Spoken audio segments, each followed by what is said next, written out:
Hey y'all, Josh McDermott here with EMoney, and you're watching EMoney's reviews.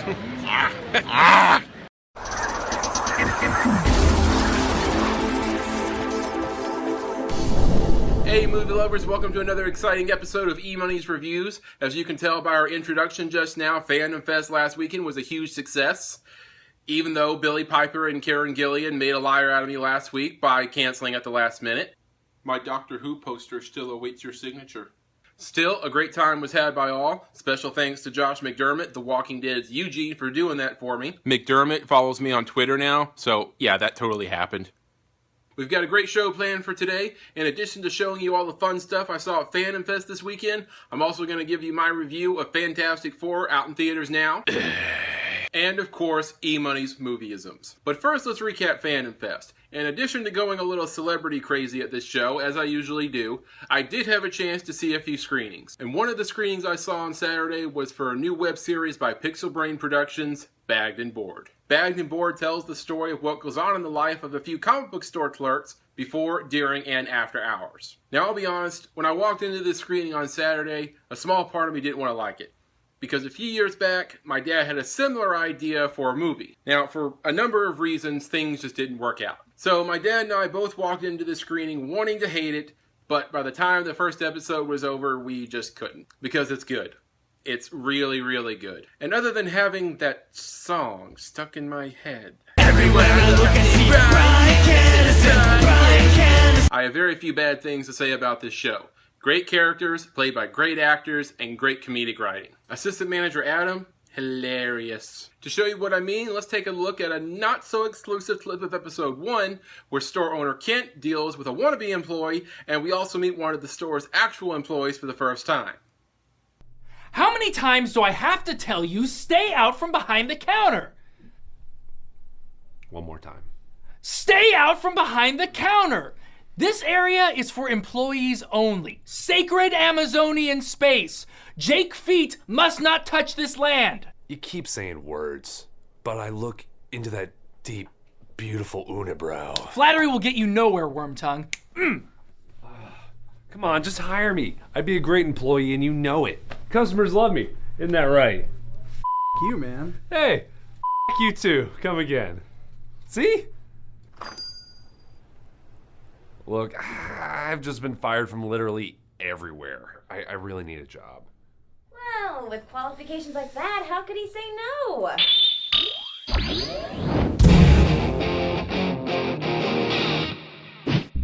Case in point, Zooey. It's Zoe. If you're willing to hire the likes of her, then why not me? The likes of me. And just what am I like? Oh, okay, like a slightly less frumpy Ramona Flowers that doesn't read comics and is pretty into Japanese manga tentacle porn And the situation just gets funnier from there. To see more of Kent, Zoe, Adam, and the rest of the staff, you can catch the first 4 episodes of Bagged and Bored streaming on YouTube now. Now let's take a look at another screening I saw this weekend at Fandomfest, and this one is for the epic fantasy adventure series, The Rangers, A Shadow Rising. Set in the kingdom of Alarin, an elite group of soldiers known as the Rangers, led by their captain Wolf, investigate strange events as they patrol their region of the kingdom known as the Borderlands. As events unfold, the Rangers fear that a great evil may be rising in their region and it may be up to them alone to stop it. But let's not just talk about it, let's take a look at a trailer for The Rangers, A Shadow Rising. Something has awoken in the darkness. The past few nights it has been stirring in my dreams. And with the awakening of these blood runes, we shall unleash truth! Dead coming to the Borderlands. And he brings an old blade and an even older hate.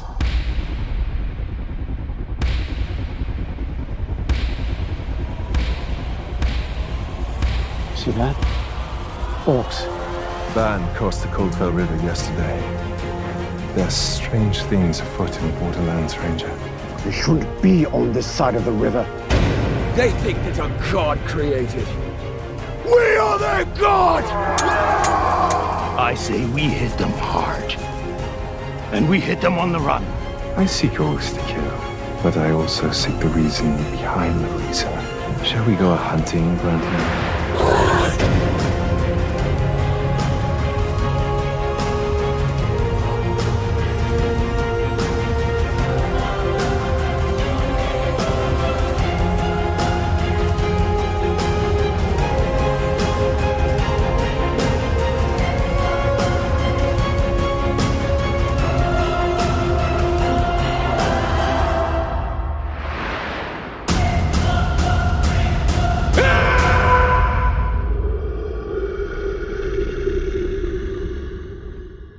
If you want to learn more about the Rangers of Shadow Rising, or maybe even want to become a part of the project, go to theforgestudios.com.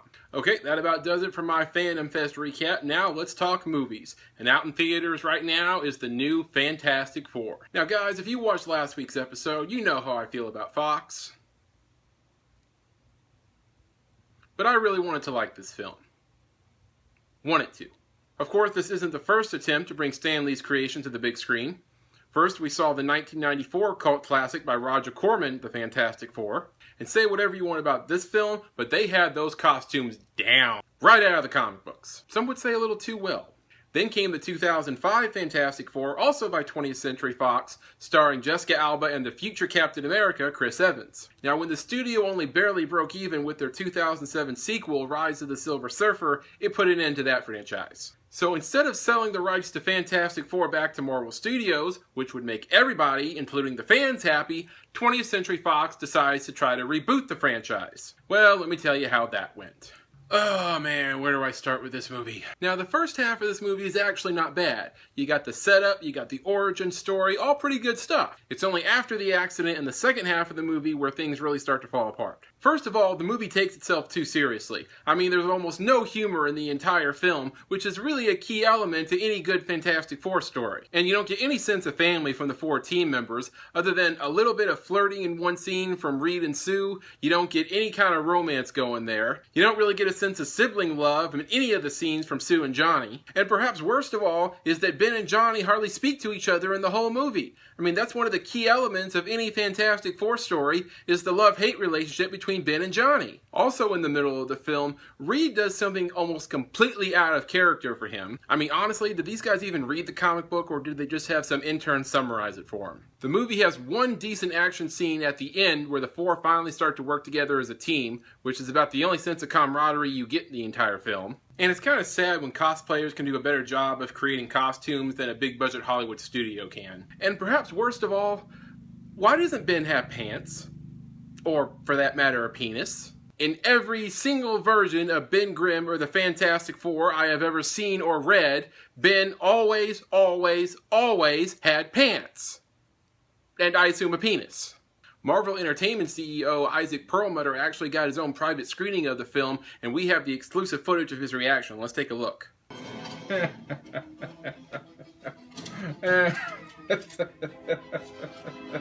Oh, Fox, you kill me.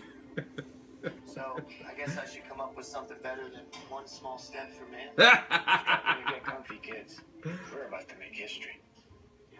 Well, when Marvel and 20th Century Fox come back to the negotiating table about buying the rights to Fantastic Four, I'm thinking Marvel's offer might have just come down.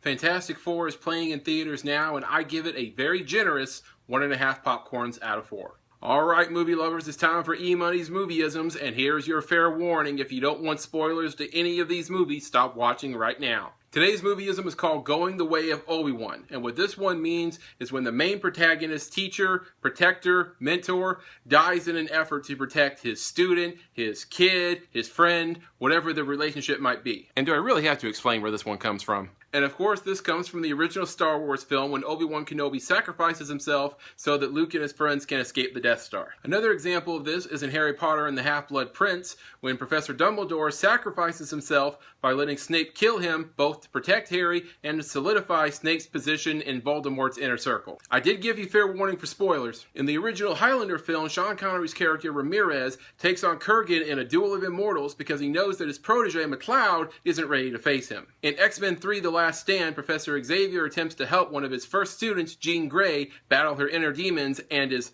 killed for his efforts. Did they ever explain how he came back in that last movie? Up here are just a few more examples of characters in movies going the way of Obi-Wan.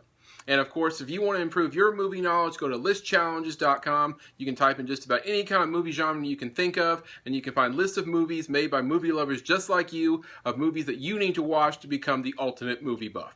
Alright, that just about does it for this episode. If you like what I'm doing here, be sure to subscribe to my YouTube channel, EMoney's Reviews. Now let's take it back out to Fandomfest one last time before we leave. What's going on, everybody? This is Ming Chen from AFC's Comic Book Men. I'm Mike Zapsik from the same. And tune in next week for EMoney's Review.